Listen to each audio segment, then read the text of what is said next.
Jako dziecko myślałem tak jak wszyscy, że jeśli wykopię w piasku wystarczająco głęboką dziurę, to wyjdę gdzieś w Chinach? Ale dorosłość weryfikuje bajki.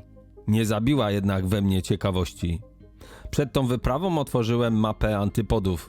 Chciałem sprawdzić, co matematycznie, co do metra znajduje się po drugiej stronie mojego domu w Polsce. Gdzie bym wyszedł, gdybym przewiercił glob na wylot? I wiecie co? Nie w Chinach, ani nie w Australii. Gdybyśmy przewiercili się przez środek ziemi z Warszawy czy Krakowa, wylądowalibyśmy w lodowatej, ciemnej wodzie. Dokładnie po drugiej stronie Polski jest Ocean Spokojny. Ale ja nie odpuszczam. Zacząłem szukać na mapie najbliższego stałego lądu względem tego punktu. Miejsca, gdzie człowiek może bezpiecznie postawić nogę i gdzie dalej żyją ludzie. I tak trafiłem tutaj.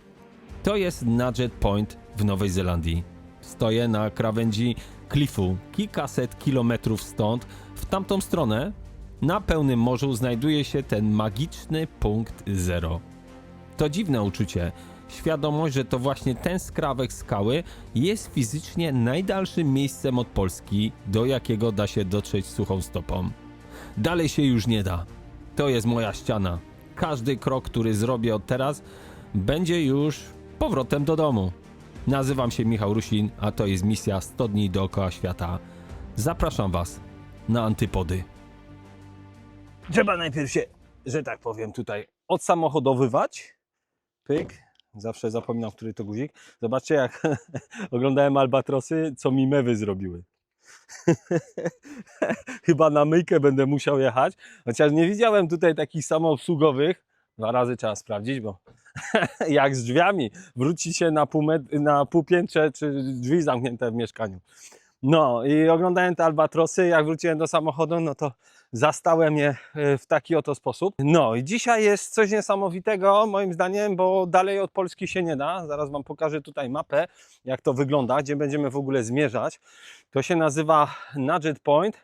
Jesteśmy tutaj, jak wskazuje żółty kolor. Przejdziemy się tą żółtą ścieżką. Tutaj jest dojście do jakiegoś prywatnego domu. A, latarnika.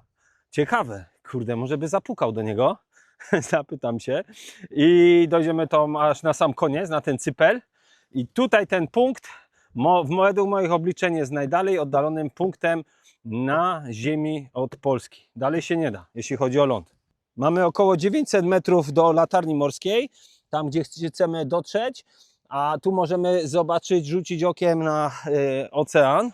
Dzisiejszy taki odcinek to trochę na takim freestylu, może nawet jeden bez montażu się obędzie, czyli lecę jak na live.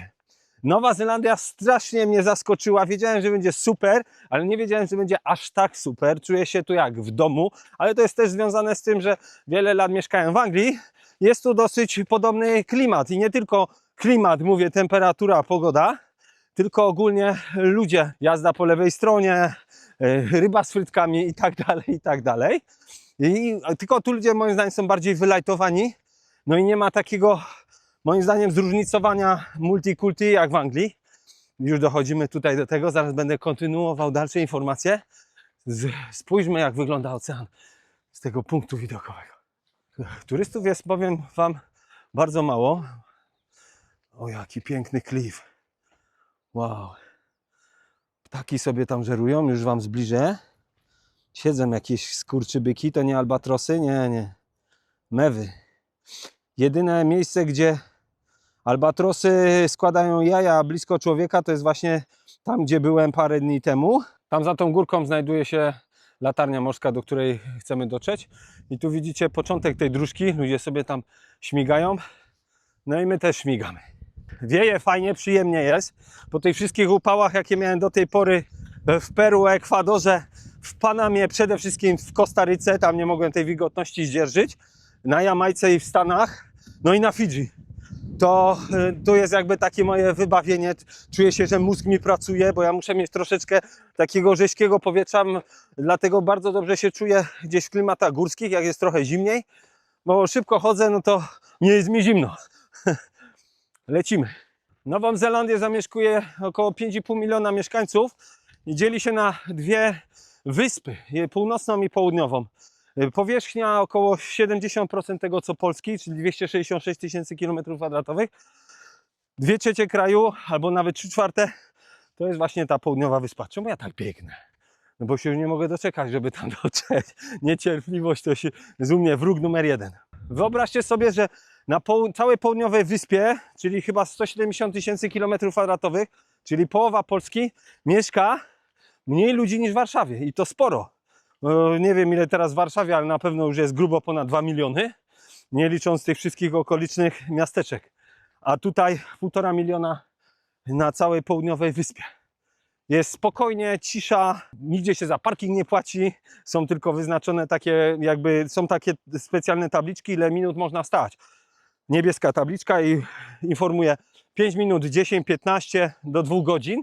A jeżeli nie ma napisanego takiej tabliczki, to można i nie ma linii żółtej przy krawężniku, to można parkować całą dobę. Ludzie tu są moim zdaniem strasznie wyluzowani, rozmawiałem z kilkoma osobami, chociaż no, są trochę zniesmaczeni, że mają dosyć sporo prób przekraczania ich granic, też się borykają trochę z imigracją, zwłaszcza z tych krajów trzeciego świata, ale mówią tak jak w Polsce w sumie, bo że są przeciwko temu, bo ci ludzie nie chcą się integrować.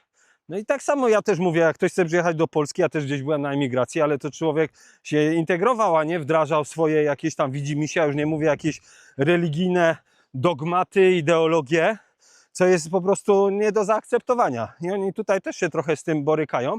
Jeszcze muszę wspomnieć, że na granicy bardzo dokładnie sprawdzają to, co macie w plecaku. Jest tak zwana biosfera, czyli jeżeli kontrola jakby bio, czyli jeżeli wwozicie jakiekolwiek jedzenie, owoce, nie wiem, ryby, suszonki, nasiona, wszystko co mogłoby tutaj zakłócić ekosystem, good morning, cały ekosystem. Mi nawet, słuchajcie, namiot i buty trekkingowe sprawdzali, a namiot to mi odkurzyli specjalnie, bo miałem trochę piachu jeszcze z Panamy.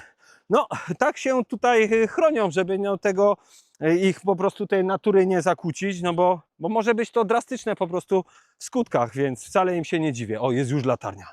Słuchajcie, jest już latarnia i za tą latarnią będą takie skały, które już możecie widzieć i tam jest najdalej oddalony punkt według moich obliczeń, a zaraz Wam opowiem jak i dlaczego, od Polski.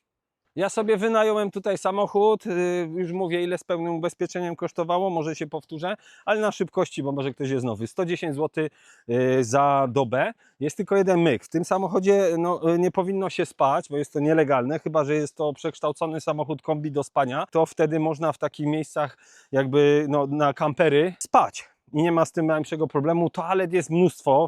Jak sobie pomyślę, o skorzystam z toalety, nagle jadę 2 km i toaleta jest po lewej czy po prawej stronie. Więc mają tą infrastrukturę bardzo fajnie tutaj moim zdaniem zorganizowaną. No i co mi się rzuca w oczy, to kraj to jeden wielki płot. No ale nie ma co się dziwić, bo mają tu 25 milionów owiec i 10 milionów krów, więc muszą to trzymać gdzieś za płotem. Ale to jakby no, nie jest taki klimat, że można gdziekolwiek gdzieś tam przycupnąć samochodem i się przyczaić. Trochę jak na Islandii, że się z tej głównej drogi nie zjedzie, nie ma pobocza, no bo jest rów i koniec. Człowiek nie może się zatrzymać w samochodzie i chociażby nawet sprawdzić, nie wiem, zabukować sobie noclegu albo po prostu chwilę odpocząć. Są tylko takie zatoczki specjalne porobione. Wszystko wszędzie jest opisane. Tutaj od razu na wejściu było zakaz w ogóle jakiegokolwiek dronowania, a zresztą i tak bym w tych warunkach nie próbował, bo coś mi się wydaje, że tam na końcu to głowę urywa, bo jest tu już dosyć wiecznie. Były tu wielkie powodzie 2 tygodnie temu. Akurat mi się fuksło i jeszcze mi się fuksło, że 9 dni temu byłem na Jamajce, a przeszedł teraz tam największy w historii Jamajki huragan. Na szczęście moim znajomym, z którymi się kontaktowałem, nic się nie stało. Dachy im tam trochę pozrywało, no ale zachodnia Jamajka jest nawet, można powiedzieć, odcięta od świata, bo nie mam kontaktu z moim kolegą strażakiem. Zapraszam na ten odcinek. Koleś mówi po rosyjsku, nauczył się z telewizji. Nic za tym nie stało, tylko mu się język spodobał. Więc sprawdź w mojej bibliotece, bo to jest kolejny dzień 100 dni dookoła świata. Mój pierwszy sezon, że tak powiem. Tu jest ławka, przycupnę i już Wam powiem dlaczego. No, aparat ustawiony, chociaż muszę uważać, bo ostatnio co go tak ustawiam, to już mi parę razy spadł i było no nieciekawie. Dzisiaj mija 50. dzień mojego pierwszego sezonu 100 dni dookoła świata, więc jestem na półmetku i z każdym dniem będzie już tylko bliżej do Polski, czyli no, do najbliższych, bo nie ukrywam, stęskniłem się bardzo za córką, ale już będzie z górki i już będzie bliżej. Skoro to jest najdalej oddalony punkt od Polski, no to już dalej się nie da. Dotarłem do tego miejsca. Jakie mam przemyślenia po połowie? Co mnie zaskoczyło? No na pewno to, że moja dyscyplina, bo w tym zawodzie trzeba naprawdę trzymać dyscyplinę i to żelazną, żadnego scrollowania, zbyt dużych konwersacji, czy to w hostelu, trzeba sobie to wszystko dawkować, żeby jakby to powiedzieć, funkcjonować w tym trybie. No bo wakacje to ja będę miał na święta Bożego Narodzenia, jak będę leżał w domu i się nigdzie nie będę ruszał. Tu jestem cały czas w ruchu, bardzo mi się to podoba, ale bez tej żelaznej dyscypliny, słuchajcie, nie byłbym w stanie tak robić, bo edytuję podczas moich podróży i po prostu zabiera to bardzo dużo czasu. Ale jestem już na tyle doświadczony, że potrafię tak to ogarnąć, że nie dość, że podróżuję, załatwiam całą logistykę, wszystko bukuję, wymyślam pomysły na filmy, filmuję, uczę się pewnych rzeczy, no bo jak się domyślacie, to przecież nie powstało stąd, tylko dzień wcześniej analizuję, gdzie jadę, zapamiętuję pewne punkty, bo ja tak uczę się, że nic nie wykuwam, ale pamiętam, dobra, ten punkt najdalej oddalony, jak do tego doszedłem, jakie są moje przemyślenia, połowa drogi i te punkty sobie zapamiętuję i później jak do Was rozmawiam, to po prostu wyciągam po kolei te podpunkty i według nich no, staram się moją konwersację przeprowadzać. Czuję się świetnie, bo jestem cały czas zajęty. Jedyne co to może trochę tęsknię za kotletem i za żurkiem, ale to już niedługo. Zapnę się tu trochę, bo wieje. I lecimy dalej. Dobra. Tutaj na tym wybrzeżu można spotkać foki, lwy morskie i pingwiny, tylko że nie teraz, bo jest środek dnia. Różnica czasu wynosi aż 12 godzin. Przed chwilą rozmawiałem z rodziną i tam się kładą spać, a ja za chwilę będę szedł na obiad, tylko dnia następnego, bo jest 12 godzin do przodu, nie do tyłu. No i wracając do tych zwierzątek, one po prostu tutaj przybywają tuż przed zachodem słońca, jak sobie cały dzień żerują na morzu, zdobywają pożywienie, a wieczorem po prostu przybywają do brzegu i sobie no tutaj śpią. Jesteśmy już przy latarni. Coś fantastycznego, jak te skały tu wyrastają centralnie z morza.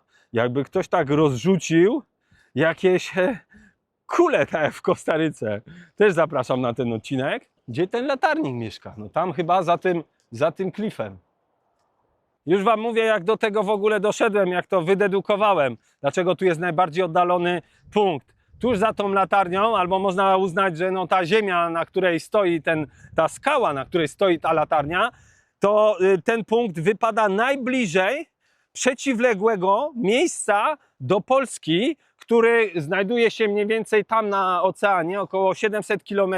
Wziąłem mapę i po prostu tak mniej więcej na oko sprawdziłem, który w linii prostej punkt tu brzegu leży najbliżej od tego punktu na oceanie. No mogłem się w końcu wysłowić, wiecie o co chodzi. Ciekawa to jest stronka, bo niedawno ją odkryłem, możecie wpisać jakiekolwiek miejsce. Good morning. Miejsce na ziemi i podawam, tam jeszcze jest taki chłopek, że robi taki pochył, jakby miał patrzeć w środek ziemi, jakby miał się przekopać wzrokiem przez środek ziemi na drugą stronę. Tu jego wzrok wypada, jeśli go ustawimy w Polsce. Pięknie, ale nic się nie kręci. Jest kilka osób, tu mamy taką platformę widokową. Możemy się widokiem rozkoszować. Ja tak nie będę aż bardzo głosił. Jest tu parę osób, 3 pary. Ja jestem tylko solo. No ale solo po planecie, no nie? To chyba już wszyscy wiedzą. Good morning. Zobaczcie, coś pięknego. Tam dałoby się jeszcze zejść, to może no tam jest na tym punkciku, bo tu jest połączenie z lądem, prawda? No ale nie wolno. Zakaz. Zresztą nie chciałbym tu ryzykować, bo to mogłoby się okazać tylko w jedną stronę. Coś niesamowitego. Słuchajcie, rozmawiam tu właśnie z taką parą i się pytają, skąd jestem, co ja tu robię, klasyka, no nie? No a oni podróżują kamperem, są z Nowej Zelandii, tylko z północnej wyspy i przyjechali już 6. raz tu, bo im się tak strasznie podoba na tej południowej wyspie, a pani w ogóle ma babcię z Polski. Dostałem wizytówkę. Jakbym kiedykolwiek był na północnej wyspy, czyli od Auckland tam na samą górę, czyli praktycznie po drugiej stronie kraju teraz jesteśmy, to mnie zapraszają i mogę z nimi zostać, bo oni prowadzą jakiś tam pensjonat. Więc chyba za rok trzeba zrobić północną wyspę. Dajcie mi znać, co sądzicie o takim filmie, który praktycznie powstał z jednego ujęcia, bardzo mało cięć. Szedłem od punktu A do punktu B, doszedłem i obiecałem to, co w tytule i to, co na miniaturce, czyli najbardziej oddalony punkt na ziemi od Polski. Tutaj pozdrowienia serdeczne, Michał Rusin, Solo po Plotecie, Nowa Zelandia, do zobaczenia w kolejnym odcinku. Cześć!